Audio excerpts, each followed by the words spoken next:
Au nom du Père et du Fils et du Saint-Esprit, ta parole, Seigneur, est vérité, et ta loi délivrance. Évangile de Jésus-Christ selon saint Luc. En ce temps-là, à l'adresse de certains qui étaient convaincus d'être justes et qui méprisaient les autres, Jésus dit la parabole que voici. 2 hommes montèrent au temple pour prier. L'un était pharisien et l'autre publicain, c'est-à-dire un collecteur d'impôts. Le pharisien se tenait debout et priait en lui-même. « Mon Dieu, je te rends grâce parce que je ne suis pas comme les autres. Ils sont voleurs, injustes, adultères, ou encore comme ce publicain. Je jeûne 2 fois par semaine et je verse le 10e de tout ce que je gagne. » Le publicain, lui, se tenait à distance et n'osait même pas lever les yeux vers le ciel.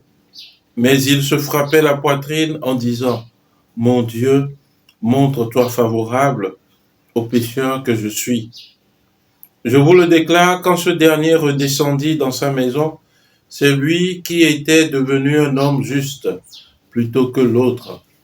Qui s'élève sera abaissé, qui s'abaisse sera élevé. Acclamons la parole de Dieu, louange à toi, Seigneur Jésus. Bien-aimé de Dieu, paix et joie à vous. Pour terminer cette semaine, cette 3e semaine du temps de Carême, l'Église propose à notre méditation l'évangile de la prière du pharisien et celle du publicain. Dès les débuts de l'évangile, Jésus a annoncé cette parabole pour nous faire comprendre quel est le sens de la justice véritable de Dieu. La prière qui plaît véritablement à Dieu. Dans la prière du pharisien, nous voyons que le pharisien s'autosuffisait. Il ne laissait pas de place à Dieu pour pouvoir intervenir dans sa vie. Il se suffisait lui-même et il se montrait juste en se glorifiant de ses actions. Je jeûne 2 fois par semaine. Je fais l'aumône. Bien-aimés, bien souvent nous nous comportons comme ce pharisien, en nous glorifiant que, ah Seigneur, souviens-toi de moi, parce que c'est moi qui jeûne le plus dans mon église. C'est moi qui pratique plus la charité dans mon église. Quand on dit de donner l'argent, c'est moi qui en donne plus. Quand on dit de contribuer aux dépenses de la paroisse, c'est moi qui en donne plus. Mais est-ce que c'est cela que veut le Seigneur? Est-ce que c'est cela qui attire la justice sur ma vie ou qui me rend juste aux yeux de Dieu? La justice, elle vient de Dieu. Saint Paul nous le dit dans la lettre aux Romains, l'on est justifié par Dieu et par pure grâce. Et c'est ce qu'a compris le publicain pendant sa prière est toute simple. Mon Dieu, prends pitié du pécheur que je suis. Sa prière n'est pas un flot de mots, c'est juste une phrase. Mon Dieu, prends pitié du pécheur que je suis. Bien-aimés, nous devons laisser nos prières être empreintes de cette humilité. Et c'est ce que Jésus nous dit dans la finale de l'évangile. Qui se lève sera abaissé et qui s'abaisse sera élevé. L'humilité est la mère des vertus. Nous devons apprendre à prier avec humilité. La deuxième chose, la prière est un dialogue.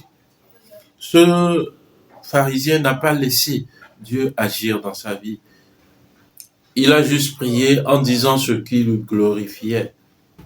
Aussi, bien-aimés, nous nous comportons comme ce pharisien lorsque nous stigmatisons des personnes dans nos églises. Une telle personne n'est pas digne de venir en ce lieu. Une telle personne n'est pas digne de s'adresser à Dieu, de prier. Une telle personne doit être écartée de notre groupe de prière. Nous nous comportons en juge et maître. Ne jugez pas et vous ne serez pas jugés.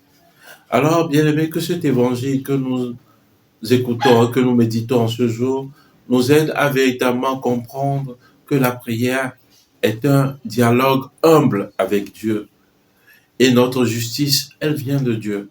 Pas forcément des actes que nous accomplissons, mais notre justification vient de Dieu.